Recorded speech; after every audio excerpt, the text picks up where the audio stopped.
আসসালামু আলাইকুম। আজকে আমি আপনাদের তৈরি করে দেখাবো গাজরের হালুয়া। আর এই গাজরের হালুয়া তৈরি করার জন্য আমি এখানে 10 থেকে 12টা গাজর খুব ভালো করে ধুয়ে খোসা ছাড়িয়ে নিয়েছি। আর এবার আমি এগুলোকে গ্রেট করে নেব।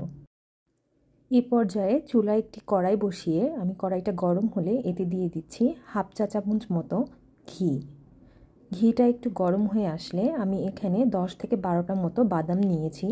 বাদামগুলোকে আমি হালকা বাদামি করে এখন একটু ভেজে তারপরে তুলে নেব।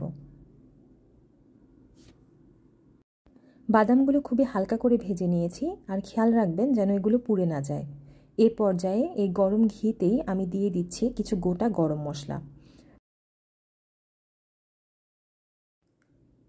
গরম মশলাগুলো একটু এপিট ওপিট ভেজে নিয়ে এবার আমি আগে থেকে গ্রেট করে রাখা গাজর কুচিগুলো এর মাঝে দিয়ে দেব এবং সবগুলো গাজর কুচি দেয়া হয়ে গেলে এগুলোকে কিছুক্ষণ ভেজে নিতে হবে। এই ধরেন 4 থেকে 5 মিনিট মতো। এই পদ্ধতিতে গাজরের হালুয়া রান্না করলে তেমন কোনো বাটাবাটি বা ব্লেন্ড করার ঝামেলা থাকে না, আর সেই সাথে খুবই অল্প সময়ে আর কম উপকরণে এটা তৈরি করা সম্ভব। যেহেতু আমি এটা আগে থেকে সিদ্ধ করে নিইনি, সেজন্য এ পর্যায়ে এর মাঝে দিয়ে দিচ্ছি 3 কাপ পরিমাণ গরুর দুধ। চেষ্টা করবেন 3 কাপ পরিমাণ খাঁটি গরুর দুধই ব্যবহার করতে। সেক্ষেত্রে দুধটা যখন ঘন হয়ে আসবে তখন খুব সুন্দর একটা মাওয়া মাওয়া ভাব চলে আসবে এর মাঝে। এ পর্যায়ে গাজর কুচিগুলো খুব ভালো করে এর সাথে মিশিয়ে দিয়ে আমি এটাকে ঢাকনা দিয়ে ঢেকে রাখবো। প্রায় 15 থেকে 20 মিনিট মতো এভাবে ঢেকে ঢেকে গাজরগুলোকে সিদ্ধ করে নিব।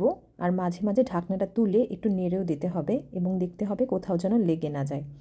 আমি এরকম 2 থেকে 3 বার ঢাকনা খুলে একটু নেড়ে চেড়ে দিয়েছি যতক্ষণ না পুরো গাজরগুলো সিদ্ধ হয়ে গিয়েছে।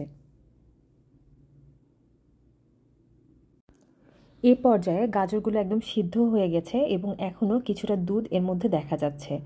আমি এখন এতে দিয়ে দিচ্ছি 1 কাপ পরিমাণ চিনি। চিনিটা এখনই দিয়ে দিচ্ছি যেন এটা দুধের সাথে খুব ভালোভাবে মিশে যায়, সেক্ষেত্রে সব জায়গায় খুব ভালো মতো পৌঁছাবে। এখন একটু নেড়ে চেড়ে খুব ভালোভাবে এটা মিশিয়ে দিব আর অপেক্ষা করতে থাকবো যতক্ষণ না এই পুরো দুধটা শুকিয়ে আসে আর একটা মাখা মাখা ভাব হয়। এই পর্যায়ে আমি এতে দিয়ে দিচ্ছি আগে থেকে ভেজে রাখা বাদামগুলোকে আমি ভালো করে কুচি করে নিয়েছি, আর সেই সাথে আরও দিয়ে দিব হাফ চা চামচ মতো ঘি। এবার এই দুটো উপকরণ খুব ভালোভাবে মিশিয়ে নিতে হবে।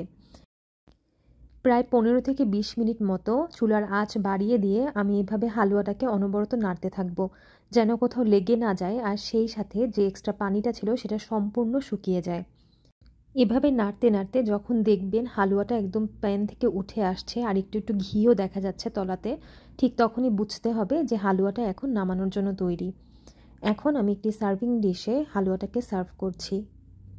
এই তো খুব সহজেই তৈরি হয়ে গেল গাজরের হালুয়া। আর এটা বানাতে কিন্তু বেশি উপকরণও লাগে না, খুব জলদি তৈরি করা যায়। আশা করি রেসিপিটি সবার ভালো লেগেছে। সবাইকে অনেক অনেক ধন্যবাদ এতক্ষণ সাথে থাকার জন্য। দেখা হবে আবার নতুন কোনো রেসিপি নিয়ে।